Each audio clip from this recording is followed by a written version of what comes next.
Today we just have come to the mosque called Masjid Quba.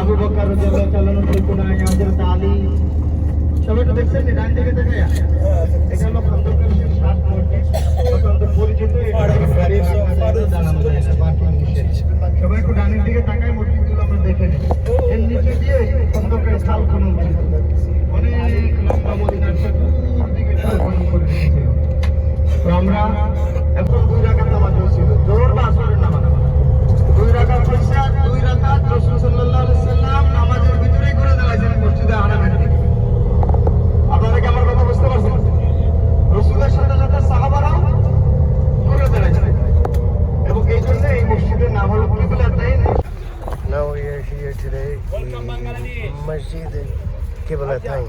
Masjid Qiblatayn is here. And every mosque is giant mosque.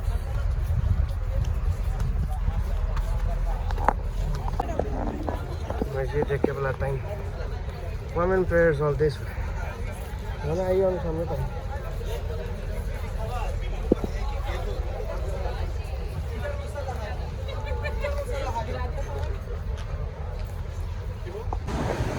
This is the inner part of the Masjid al-Qiblatayn.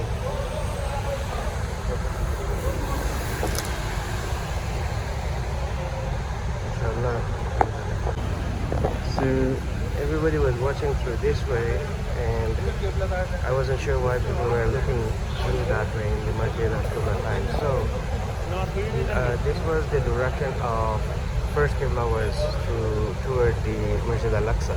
So this is the direction of that way, first Qibla. And while Nabi Sallallahu Alaihi Wasallam was reading Salah through this way, and in that moment, where he came and then Qibla was turned from this way to this way, saying that now on Qibla is this way.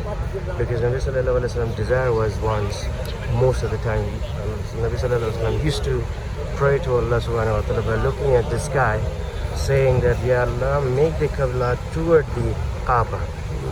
Change the direction from Masjid al-Aqsa. And Allah Subhanahu Wa Ta'ala accepted it. And this is what exactly happened in here. And Nabi Sallallahu Alaihi Wasallam in the time of namaz changed the direction toward this way. MashaAllah.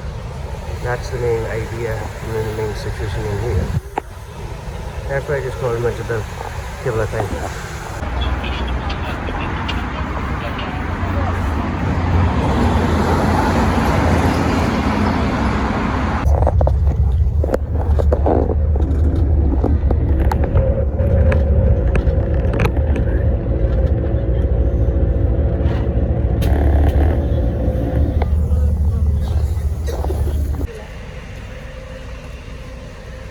Garden of dates. MashaAllah.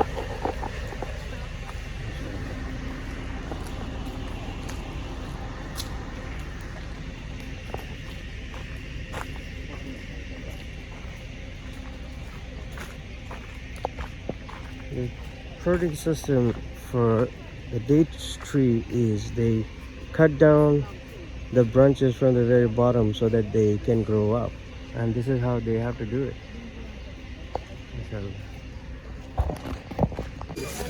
Now we are here in the stock market of dates. There's so many type of dates. This is called Ajwa Shifa. It cost 20 real. এটার নাম কি ভাই? মাজদুল। এটা কত?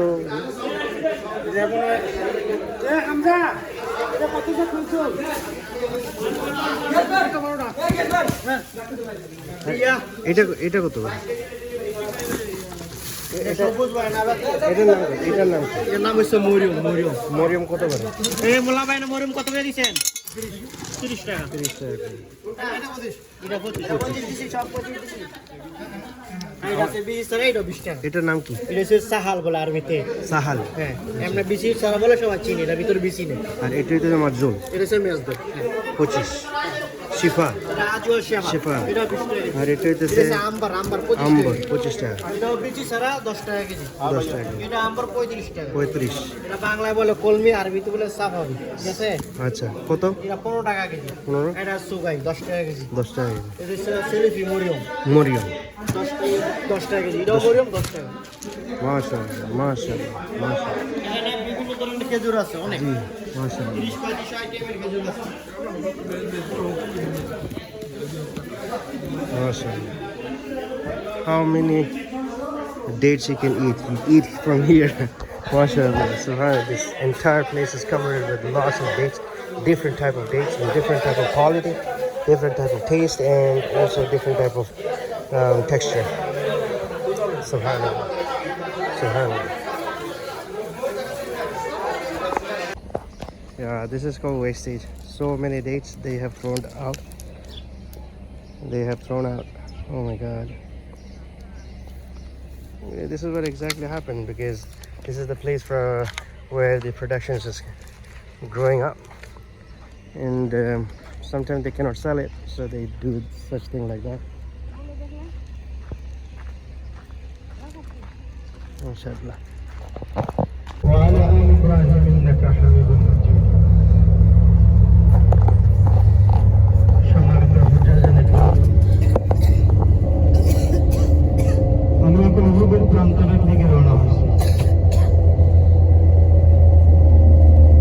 উহুদের জেহাদ, উহুদের যুদ্ধ, উহুদের জঙ্গল, উহুদ মুসলমানদের জন্য অত্যন্ত হৃদয় বিদারক, অত্যন্ত ব্যথিত, অত্যন্ত দুঃখিত একটি বদরের জিহাদে মুসলমানদের বিজয়, কাফেরদের চরমভাবে পরাজয়। তারা চাইলেও প্রতিশোধ নেওয়ার জন্য, তারা প্রতিশোধ নিতে চাইল। সেই প্রতিশোধের অংশ হিসেবে তারা আবু সুফিয়ানের নেতৃত্ব বিশাল সৈন্যবাহিনী নিয়ে তারা মদিনায় আক্রমণের জন্য রওনা দিল। রাসূল সাল্লাল্লাহু আলাইহি ওয়াসাল্লামের কাছে সংবাদ আসলো, আবু নেতৃত্বে মক্কা থেকে বিশাল সৈন্যবাহিনী সশস্ত্র অবস্থায় তারা মদিনার দিকে অগ্রসর হয়েছে। রাসূল সাল্লাল্লাহু আলাইহি ওয়াসাল্লাম সাহাবাদেরকে নিয়ে পরামর্শ বসলেন। যে সমস্ত সাহাবারা বদরের জিহাদে অংশগ্রহণ করে নাই, তারা রাসূল সাল্লাল্লাহু আলাইহি ওয়াসাল্লামকে বললেন যে আমরা মদিনার বাইরে এসে আমরা যুদ্ধ করব।